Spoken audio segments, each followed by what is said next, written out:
What's going on, guys? Your boy Maze. We're back with another video, and in today's video guys, me doing the Holy Relic priority tier list, guys, to let you know what Holy Relics you should make and then what relics you don't necessarily need to make, you know, depending on how much you're grinding Demonic Beasts. With Demonic Beasts getting double drop and half stamina coming to global, I wanted to actually make this tier list so that you guys know which Holy Relics that you must have versus ones that are just like, oh, let me just make this to get some box EC/GP. So you guys can kind of see the tiers here. I also slapped the collab units in their own tier here because I didn't feel like I needed to really rank these characters since they're all going to be getting their Holy Relics, but I did put Kizuna and Kyo at the front here because these are characters that if you were to like make a Holy Relic, let's say, right, and you missed out on the actual original Holy Relic, like these are characters you definitely want to do, so I put them at the top. But those are just like a few examples of like characters you would. Yeah, man, pretty much with out of the way, guys, we're gonna hop in and we're gonna be discussing every character and where I would place them with their Holy Relic. So it's honestly dependent on how good their relic is, by the way. And with the way I put these tiers, it's that if they're a must-have, I'm gonna put them at the top. If they're really good, they go here. If they only have like one use in the game, we're gonna put them here. And if they're super mid, they're gonna go here. But if they are only for box EC/GP, they will go down there. So let's kind of hop in here, guys, and let's see what we're able to talk about. So we got Small Wing, or it's not Small Wing Kings, Skinny King here. Skinny Kings is whenever he is attacking a debuffed enemy, I think he does more damage. It's something along those lines, right? It's not anything too crazy. Honestly, if I was to give it a ranking, it's probably going to be in the niche use or mid. I don't think it's necessarily box CC/GP. I mean, it could be actually, depending on your situation. I feel like for green Skinny King it could be decent, but for now I'm gonna put it in the mid tier. We'll definitely see how we're gonna go about that as well. But moving on, guys, we do have the Merlin Holy Relic, which is gonna be damage dealt for unknown characters is increased, so that's definitely a niche use. You definitely could slap her in the back with the green Merlin, where she's already giving you gauge, and she's also gonna buff up unknown character damage, and that's obviously another thing that's gonna be really nice as well. Alright, guys, moving on to the next character here, we do have Nunchuck Bun. Now, I don't remember what Nunchuck Bun's Holy Relic is, so I actually had to pull it up. But if a critical strike occurs from the hero's attack on the enemy, the hero's attack is increased by 10%, limit to 5 times. So every time you land a crit, you're going to increase your attack. That's honestly going to be either mid or box CC, man, because realistically speaking, none of the Nunchuck Buns are really used nowadays for anything. And, it's more of a situation of like, if he was really relevant, then it could be good. And if he had really high crit chance to actually crit enemies in PvP, it would be a viable thing, but I'm going to put it in the box CC/GP. Moving on, guys, we do have the Gulter Holy Relic. Now, Gulter's Holy Relic is not necessarily a must-have relic, but it is really good in that Gulter is a good character. So would I rank it high because Gulter is a good character, but even though the relic is like kind of decent? Honestly, the relic is a niche use, realistically speaking. For you guys that don't know Gulter's Holy Relic, pretty much the way it works is that it's gonna be a relic that gives you basic stats every time you do a buff or debuff skill, right? And the only buff or debuff skills you can do are the rank ups, and then for the blue Gulter, it's going to be the debuff attack that he does. So those are going to be the only ways you actually build basic stats, and because it's only for pretty much regular PvE content and not PvP or deathmatch, it's going to be only able to be used in those types of content. So it's definitely a niche use. You can use it in like final boss, you can use it in like PvE, but it has its uses as well. Leone, guys, are just gonna go to box CC/GP. Twigos is a must-have, I would say, actually, which is crazy because Twigo Relic is really, really good. If for you guys that don't know as well, pretty much Twigo Relic is like a taunt. It's like a 2-turn taunt, and because it's able to do that, it pretty much forces people to attack into him, right? Applies an effect on the hero for 2 turns, which increases HP related stats and taunts the enemies at the start of the battle. It's actually a really good Holy Relic, guys, just because of that. So it actually is a must-have. Because if you are running like a alt push team, or if you're running like alt bond, having Twigo here to taunt for the first 2 turns just outright, very, very strong ability. And I think he's the only character in the game that can do it past the first turn. I think regular small DN was able to do it, the green one, but not like to any like effect, right? So yeah, guys, moving on, we do got Simon here. He's gonna go to the box CC/GP. I'm gonna put Jillian in the mid section. From what I remember, I think it's just like healing, but I don't think it's like a Holy Relic that you're really gonna be using too often, right? So yeah, the hero recovers 20% of max HP at the start of the ally's turn if the hero takes damage. So that's actually good, but it's like, okay, am I really gonna be running this I don't know, man. It would probably be either mid or like a niche use, but I'm gonna put it in the mid tier because I just don't really see me using it. But there is probably like, you know, some usage that you could get out of it, right? If you are gonna be running her for like SR rule on like guild boss or something, there probably would be like a case for using her, right? Moving on, guys, we do have Easton. I forgot about Easton's, but honestly, it's probably gonna be Boxy C / GP. But let me check. Easton. Let's see what she got. So her Holy Relic is gonna increase all the heroes' attack by 10% of all enemies attack in PvP. So pretty much, so it increases the hero's attack by 10% of all enemies attack in PvP. Yeah, that's kind of useless. So yeah, Boxy C GP, especially since a lot of the Eastons are just not good. She's probably just gonna go there, honestly. Brawler Bun, Brawler Bun's a good unit, but his Holy Relic is just straight up damage dealt. It's pretty much just like if you give him Mile Link without him having it. So honestly, it's decent, but it's more like it's kind of just like in the mid slot, right? It's kind of mid. Brawler Bond as a unit though, he's great, and especially if you guys run like the King Patience teams, he's gonna be like a staple, right? Kusak, guys, is going to have probably, it's hard to say, man, because his is just straight up crit damage. For you guys that don't know, it's just straight crit damage. So it's kind of decent, but like it's like, okay, am I gonna run Kusak over like another blue character for something I'm doing or for whatever reason? Like, and will that crit damage really help me? It's good, but it's probably either mid or niche use. Or even Boxy C if you really don't care about Kusak's damage like that. So you could probably put it in either of these tiers. I'm gonna put it in the mid tier for now, because that's probably where, you know, majority of you guys, if you were to be using Kusak, would see the difference. Like, it's good, but it's just not gonna be like, it could be a niche use as well. But for now, guys, we'll just leave it in the mid. It's decent. Moving on, guys, we have Nunchuck Holy Relic, and that's a given must-have, guys. You must get Nunchuck Holy Relic. If you don't have this Holy Relic, what are you doing, man? Get it from Skull and Hottie. It's really, really good, and it's hard to miss up, man. It's just a great relic. Moving on, guys, we have the Zelda Relic. Now, the reason why I'm going to give Zelda Relic really good is because of the PvP tournament. If you guys saw the team people were using, I think it was Blue Chandler, Red Zeldris, and then LR Lost Vein. And that team actually cooked because of Zelda's Holy Relic, obviously building up the basic stats. It's a great relic, man, because it had that use. Honestly, other than that in the game, I haven't really seen it being used, so most likely it would go to niche use. So maybe this is a little biased for me, but I do think this relic is good, you know. I think it actually is very solid. So, you know, either going to be really good or niche, so it's really up to you guys. But for now, we'll just leave him in the really good slot right there, guys. Moving on, guys, we do have Chad King and his Holy Relic. I'm going to put Chad King Relic in the must-have, and the reason why is because Chad King's Relic, for you guys that don't know, is just a straight-up basic stat increase, man, and also damage dealt as well. So pretty much the way it works is that if you're using King and you put up a shield with King, it's just going to add on to his passive already. So it increases the hero's damage dealt by 15%, then increases basic stats of allies protected by the barrier by 15%. So King's going to hit a little bit harder, and he's giving his team basic stats. Very, very strong relic. So it has to be in the must-have situation. It really is a relic that will kind of change your account in terms of like providing more damage for King and just making your team a lot more tankier and dealing damage as well.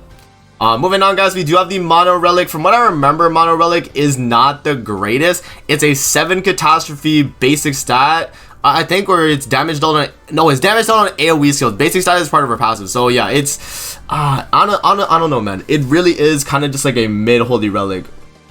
But like, it's decent, but like you could put it in niche use. Maybe like Heroes Arena, it could be decent if you're running like an AoE based like you know, catastrophe team. So maybe niche use or mid, but probably mid, man. I don't know, like you just don't really see like too many like uses for it, and because of that, I wouldn't really even really recommend it. So yeah, we'll just put it in the mid tier. Moving on though, guys, we do got Chandler. I'm gonna put Chandler's in the must-have tier. I would have put it in really good, but the thing is with Chandler is like, if you're running Demon Team and you don't have Zelda's Holy Relic, then you pretty much have to use this relic, and you pretty much have to run Chandler, right? But you know, not to say that, well, we'll talk about this Zelda's when we get to him, but this is the one I'm talking about. But yeah, like Chandler after his Holy Relic is great, you know what I mean? It's just when you get this guy's Holy Relic, then this guy would go here pretty much. So that's the way I see it, is like if you have Zelda's Relic, you'll run him in the front and then you'll move Chandler to really good. But if you don't have Chandler's, then he would be in really good, and then Zelda's would be still in must-have, because you know, both of them are great. So yeah, I guess just for the sake of argument, then we will put Zelda's in must-have and put Chandler's in really good, because Chandler's is really good, you know what I mean? But if you get Zelda's Relic, you know what I mean, then you don't necessarily need to use Chandler, which is something to think about. Moving on, guys, we do got Lilia. That's going to be Boxy CGP. I remember hers as well. It's like really mid. It's like whenever you cleanse a debuff or when it naturally cleanses, you heal like a little bit of HP, but it's just like not usable really. You're not going to really see that too often. Marmoset's Relic is actually decent, but it's like, what are you going to be using him for that Relic will help you in, right? It's just not really too crazy. For you guys that don't know, Marmoset is just like an ult gauge push. It like pushes him instantly to max like ultimate move gauge, but it's not going to be anything too crazy. Moving on, guys, we got Goddess Elizabeth here. Her shield, right? Hits her shield.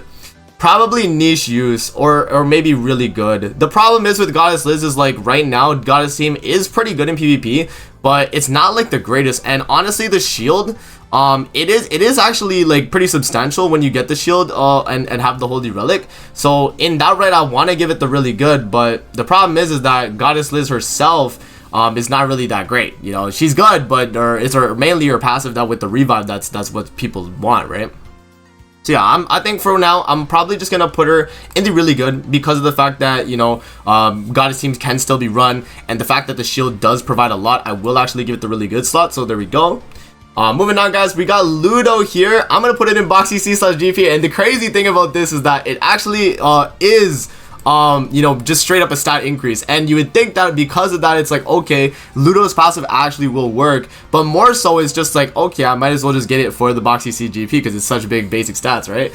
And the thing is too is Ludo's not really LTCing anyone nowadays in PvP. We have a lot of characters that are at that 70k CC threshold, and Ludo just cannot get to that, right? So he's not going to be able to lower the defense related of the enemy, and because of that, he's a Boxy CGP.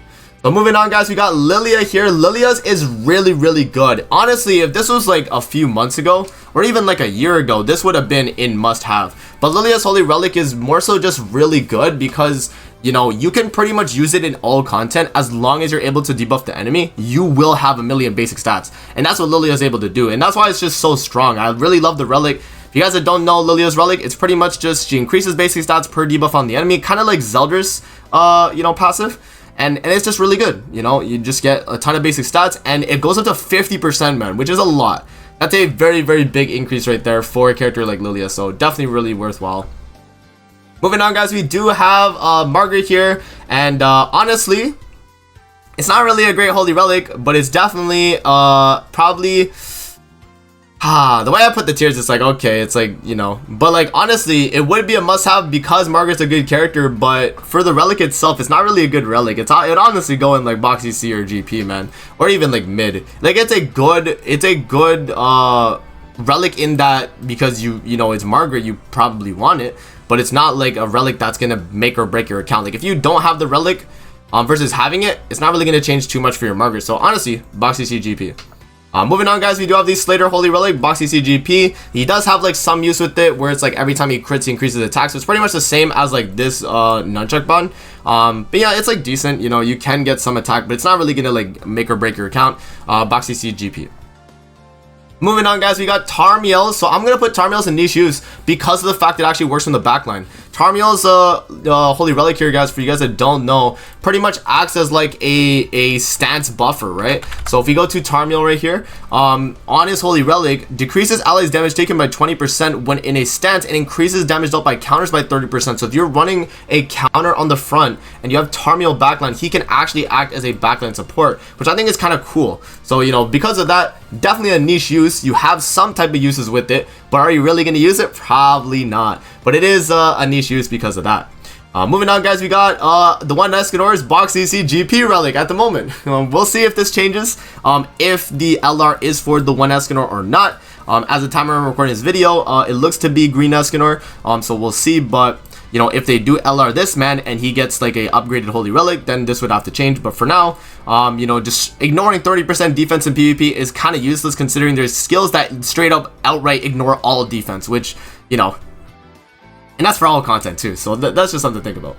Yeah, guys, moving on, we got Small Wing King Holy Relic. I really like it. It's honestly a niche use, right? If you have Fairy Team and you do that AoE, it works really well for King's like kit, right? The problem is with King is that he's not a good character though. That's the main problem I have with him. It's like, okay, you know, he has a really good relic for his kit, but is he really doing what he needs to do in PvP or in PvE? Not necessarily. So because of that, I'm not really gonna put it too high. But the fact that, you know, he does apply, I think it's apply bleed on AoE skills, which is really strong because you have bleed and then, you know, his AoE is poison, right? So you get the double, and that's just really good. So King Holy Relic, really nice. Miguelda, I'm gonna say must have because you know, demonic beast battle. Obviously you want to be clearing the bird, and obviously getting Miguelda's Holy Relic has to be a must have. It's one of those relics. Right, Elat Relic, I'm gonna say is gonna be niche use, considering it's only a guild boss relic, but for the fact that it also does give you stats for when you're running like Nidhogg, I'll give it the niche use, right? It's a good relic for guild boss, but honestly I've yet to use it on guild boss, but it is made for that, right? It has its, like, you know, its niche for guild boss, and so yeah, definitely going into the niche use tier. Moving on, we do got Elaine here, guys, a niche use as well because of the fact that it's more of like a fairy support. And I think, let me pull it up actually. Let me pull up Elaine's relic because I remember she got it when the blue Elaine came out, right? Like it was made for this Elaine specifically. So increases all enemies damage taken while having the shock debuffs on the enemy. Yeah, and she's able to apply shock. Yeah, so that was like a pretty synergistic relic alongside running like King. So if King gets LR like anytime soon, guys, like this combo right here for relics will be really, really nice. Very, very cool combo right there. Moving on, guys, we got Summer Merlin. Honestly, Summer Merlin's is kind of mid, bro. It really is. Like, you know, the thing is with Summer Merlin, she's a great character. So Truth Seeker Merlin. She's a great character, but the problem is with her Holy Relic, all it does is it decreases the enemy's max HP by the value of the hero's attack, right? So it's kind of just like, okay, it's nice to have, but it's like, okay, do I need that? Because the thing is, like, Merlin, you're usually running on HP defense, right? You're not running on attack. So the amount of attack she's going to have to really lower the enemy's max HP is not going to be a lot. So you're not necessarily doing too much. So, you know, I'm going to put Summer Merlin in the mid tier, but, you know, as a unit, she's great, right? Moving on, guys, we do have the Elizabeth Hawk, and this one's literally basic stats. But the problem is with it is that it's a Holy Relic that gives you basic stats when you're on the field and not for your actual account. So it, you know, even if it was like the same as Ludo, I still would have put it here. And because it's not like Ludo's, I'm gonna put it here because you're not really running Elizabeth Hawk in too many things. I mean, I could argue like guild boss, I guess, for that one specific team. So I guess you could put it in mid or even niche use, but honestly I don't even recommend really building that Elizabeth Hawk relic, guys. And even before she had the relic, she was still usable on guild boss, so I don't think it's necessarily a thing of like, oh, you must have it. It's more so just a thing of like, because her passive works and increases your HP, like that's just pretty good. So yeah, there you go, guys. Moving on, guys, we got Arthur Holy Relic. I'm gonna put in the really good. It was one of those relics that back in the day I would say it was a must-have relic, but you know, nowadays it's not necessarily a must-have versus like the other ones that are available, but it is very, very good, right? It is very good because you auto apply like a defense related lore on everybody. It's a great one for farming. It's great for just, you know, general PvE content, and honestly I highly recommend you know, this honestly would be a must-have if it wasn't for that. There's so much other good must-have relics like nowadays that, you know, it's hard to really recommend Arthur's over them. But yeah, I mean, his is really good. So if you guys are missing a bird relic, go get Arthur's, man. Moving on, guys, we do have the Brandhold Holy Relic, and honestly, this would be a must-have. Like, it's a Holy Relic that, you know, you don't necessarily think you'll need, but once you get it, you feel a big difference, man. Brandhold, whenever she gets, pretty much how it works is she can only get debuffed once, and whenever she is debuffed, she increases her attack when she's attacking. So because she gets debuffed a lot in these demonic beast battles, she's only getting debuffed one debuff as well, and she's going to be dealing a ton of damage. It has to be on the must-have, man. Brandhild's relic is really, really good. If you use Brandhold at all, you must have that relic, right? It makes sense. Moving on, guys, we have Festival Zeldris. I'm gonna say must-have because of the way the meta is in PvP right now. For you guys that don't know, PvP right now is that, you know, Festival Zeldris is one of the best backlines in the game, and he is used a lot on Sin's team. He's used on Tier team. He's used on pretty much any team that is applying debuffs, and because of that, it's going to be a must-have to have that Holy Relic so that you're lowering the enemy's attack-related stats. It's a very, very good Holy Relic. Moving on, guys, we got Green Escanor. Now, this is definitely subject to change, considering if the LR for Green Escanor will change the effect of the Holy Relic, but at the moment, man, it's honestly going to go in the mid-tier. It's not necessarily a box DC GP one, but if you were to ever use Escanor, it's you know, it's decent. It's like, you know, the more defense you have, the more attack you get, right? So it's kind of like an extra part of his scaling. You know, the higher the defense, the better. And so, you know, when you have like perfect defense rolls on your Escanor here, he's gonna kind of cook, man. So I do like the fact that he has that, but we'll see if LR Green Escanor will change the Holy Relic or if he's gonna keep the effect and it'll just be still in this tier as well.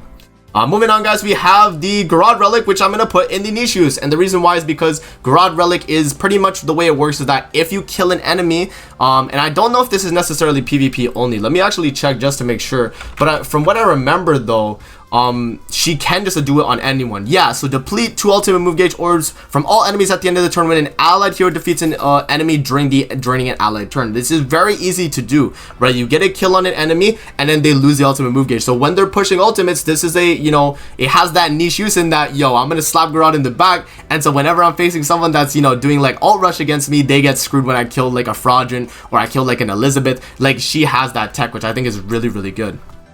Moving on, guys, we got Assault Mode Meliodas Holy Relic. Assault Mode Meliodas is a really good relic, man. For you guys that don't know, it's just straight up basic stats, you know, for melee, and they're blue buffs as well. So you get the blue buff for attack, defense, and HP, and it's 30% outright, which is really, really good. And then the only way you lose the basic stats is if you get attacked every turn, and if you're not getting attacked on that turn, you will keep the basic stats. Very, very good Holy Relic. Is designed very well. The problem is that Assault Melee as a unit himself is not the greatest. So I wouldn't say it's a must-have Holy Relic, but it's definitely a really, really fun one and really good to get for Assault Melee himself.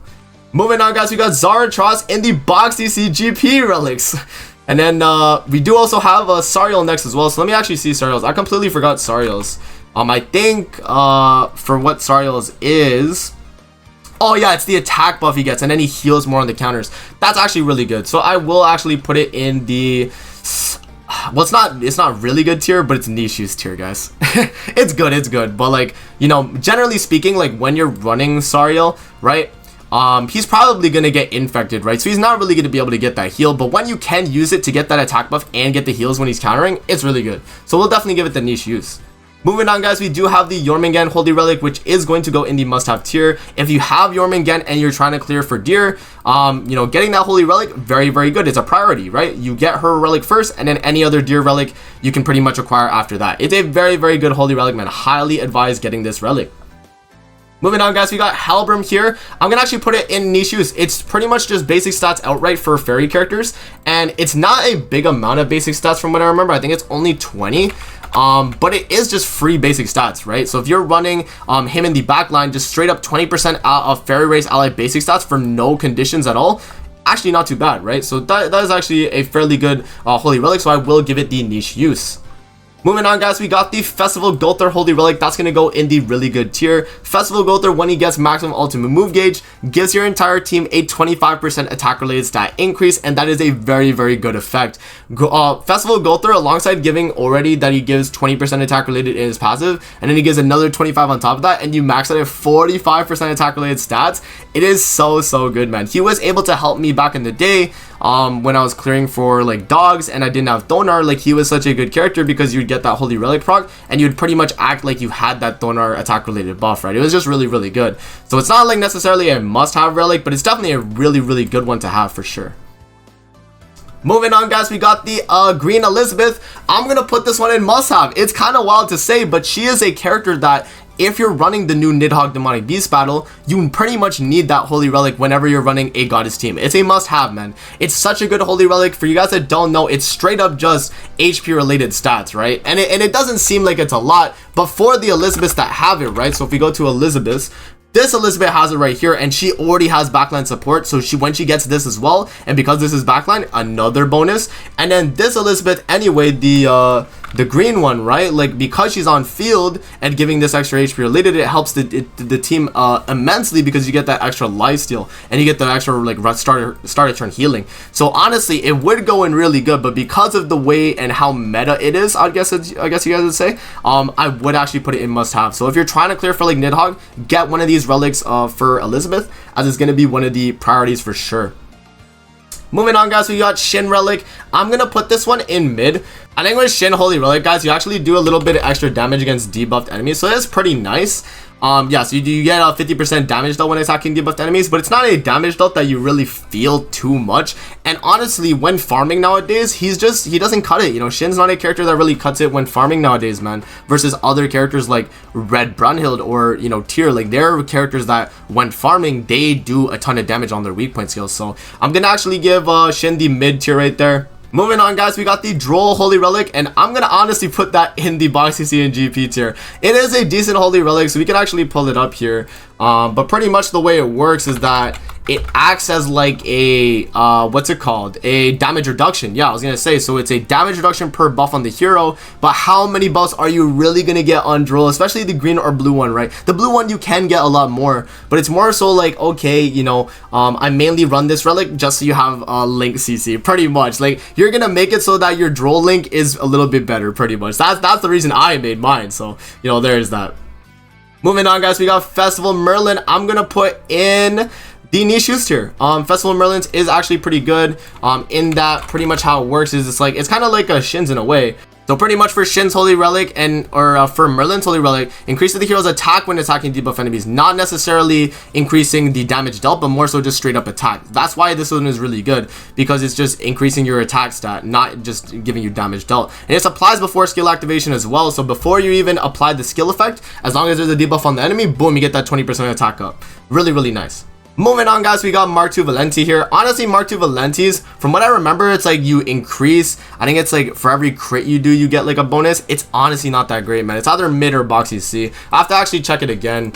Valenti, but like hers is like, it's not necessarily one that you're really gonna benefit from too much. Like, yeah, so if a critical strike occurs from an enemy's attack, oh, when you get crit, yeah, no, it's definitely Boxy C. I forgot, I thought it was when you attack, but when you actually are getting crit on, that's when you get that bonus. So nah, it's just not that good.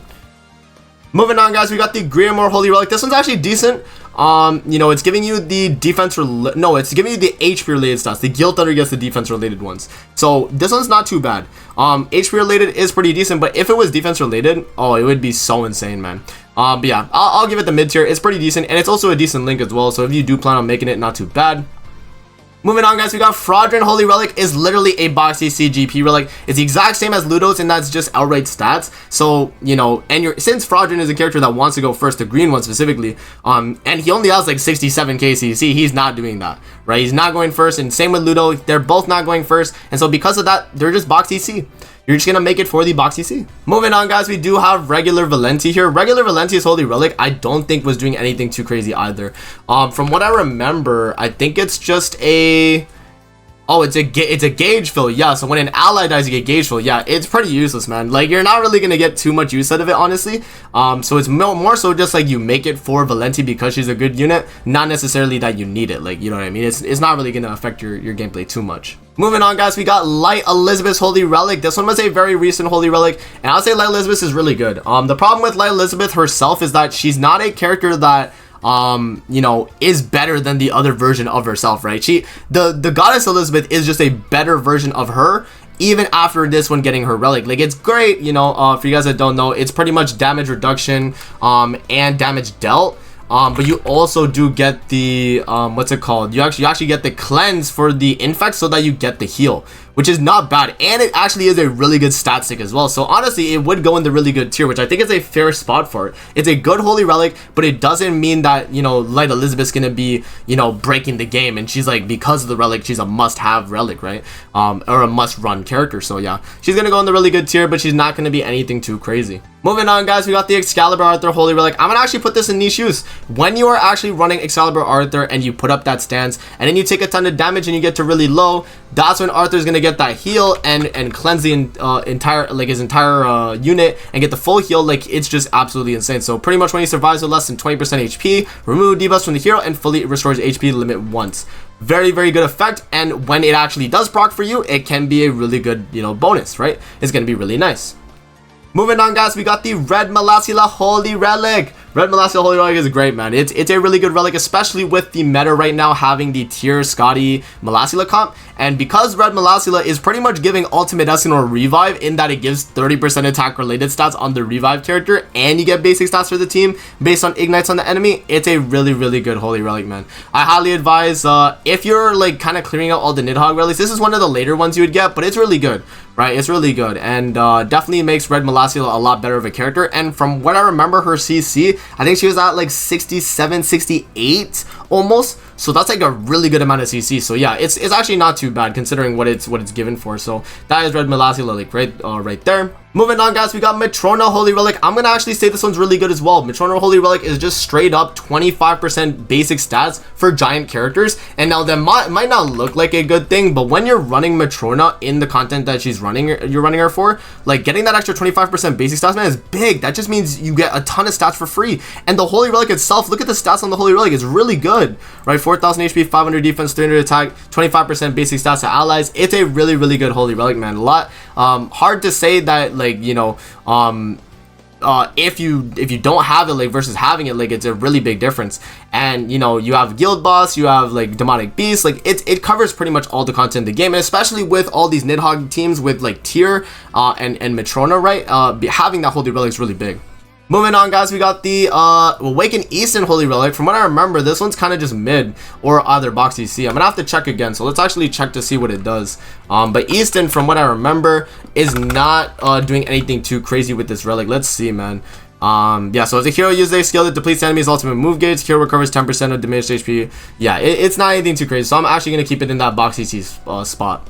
Moving on, guys, we got Lost Vein Meliodas' Holy Relic, and this one is a must-have. It's really good, and a lot of people actually, after getting this Holy Relic, see the difference. It's super substantial, man.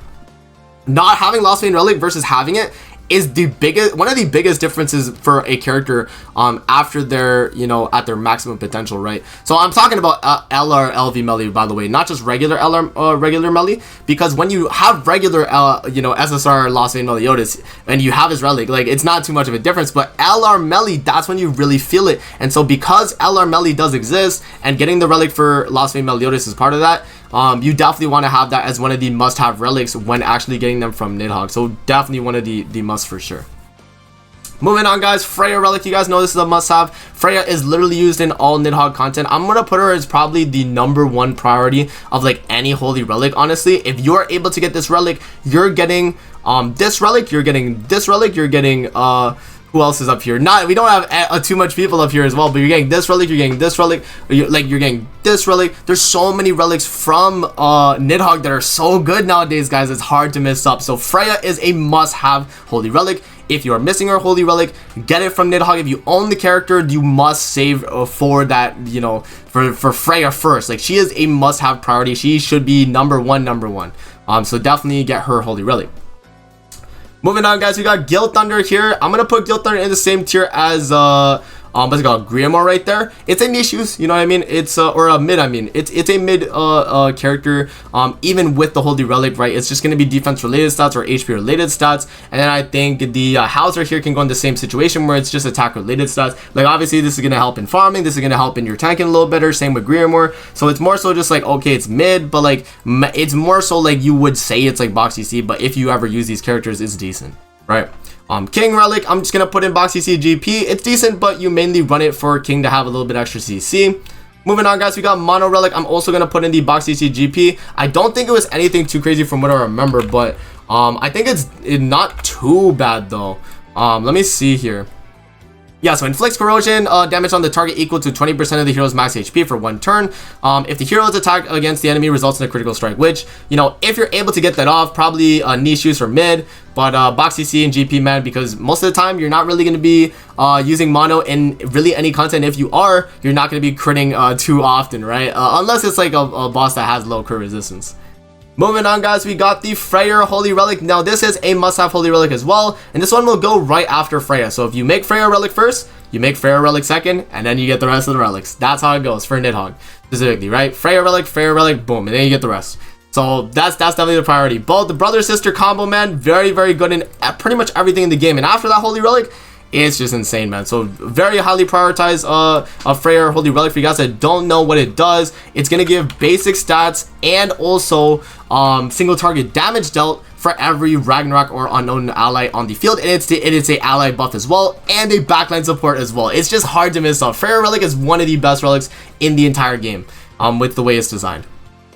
Moving on, guys, we got Roxy Holy Relic here. Roxy Holy Relic is literally box CC GP because it straight up is just a stat it's like a basic stat increase. It's the exact same as Fraudra and Ludo, right? It's just a box CC increase, pretty much. You're gonna get a ton of basic stats from it, and so because of that, you run it with those characters, you know, extra box CC for your account. Moving on, guys, we have the small DN right here. Small DN, probably box CC as well.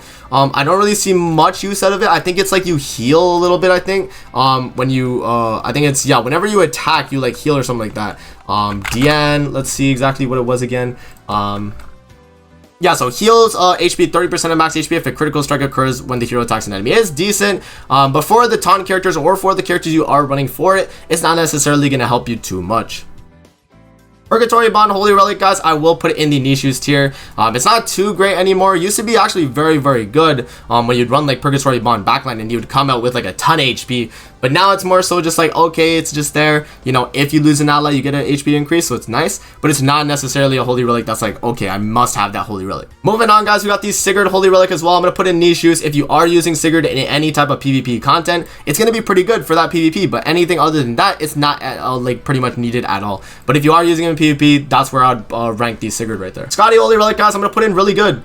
Scotty Relic is really good, man. You get all stats whenever you attack and you're not debuffed, and it goes up to 18% all stats. Really, really helpful for Scotty in that she gets a ton more stats. She gets a ton more lifesteal, recovery rate, all that stuff is just built in with her Holy Relic. You get pretty much, you'll do like the buff removal card first, and then you'll do the debuff one, and you'll automatically start with 12% all stats just by doing those two skills right there, which is really, really nice. Moving on, guys, we got the Thonar Holy Relic in it. This is going to go in the must-have as well. It's the same situation as Miguelda and Jormungand. It's like, okay, if you want to clear Skull and Hati, get Thonar's Holy Relic, and boom, you'll be able to clear. Moving on, guys, we got the Summer Dian Holy Relic. This one is going to go in the really good. It's not a must-have, but it's definitely really good. If you get Summer Dian Relic or just the Fighter Dian Relic, right, or Ragnarok Dian, it's a relic that the way it works is it gives you a damage cap, right, in PvP. So if you're running the green one, right, and you get that damage cap in PvP and the attack related stats, it's just so crazy. It's pretty much just like Festival Merlin passive, but as a Holy Relic. So this is a really, really good Holy Relic,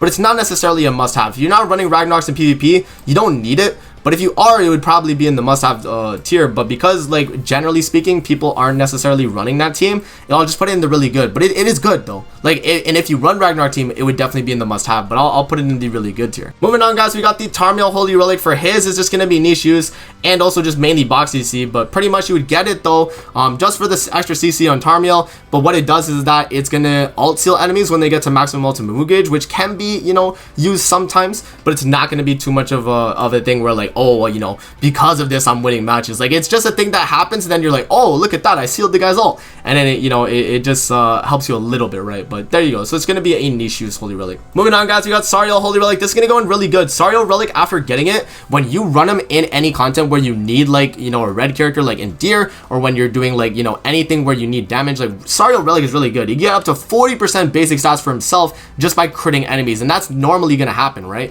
It's pretty much, this relic is just a way better you know, Nunchuck Bun and Slater Relic, right? Because they get attack increase, right? But Sariel gets up to 40% basic stats, right? So whenever he crits, he gets basic stat increase, and that is such a really good, you know, Holy Relic, considering he has Sever on both his ultimate and his AoE, so he's gonna be able to get that like super easily.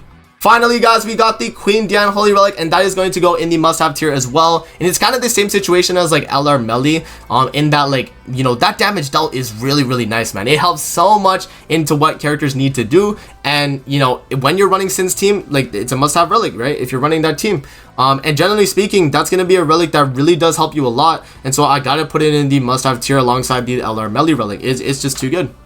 So yeah, guys, that is my tier list here for all the Holy Relics in the game. Let me know what you guys think in the comment section below, if you would rank a Holy Relic higher than I did or not. Remember, guys, this is for priority, not necessarily how good the characters are themselves. Like, you know, obviously Assault Mode Meliodas is not really in PvP meta right now, but his Holy Relic is great, right? So I had to put in the really good tier. But let me know what you guys think in the comment section below on how I did the ranking, and if you guys would do anything different. So there you go, guys. That's going to be it for the video. I hope you guys enjoyed. Don't forget to like, comment, subscribe as always. If you guys want to see more videos like this, definitely let me know in the comment section below, and I'm gonna see you guys in the next video. Peace out and have a great rest of your day.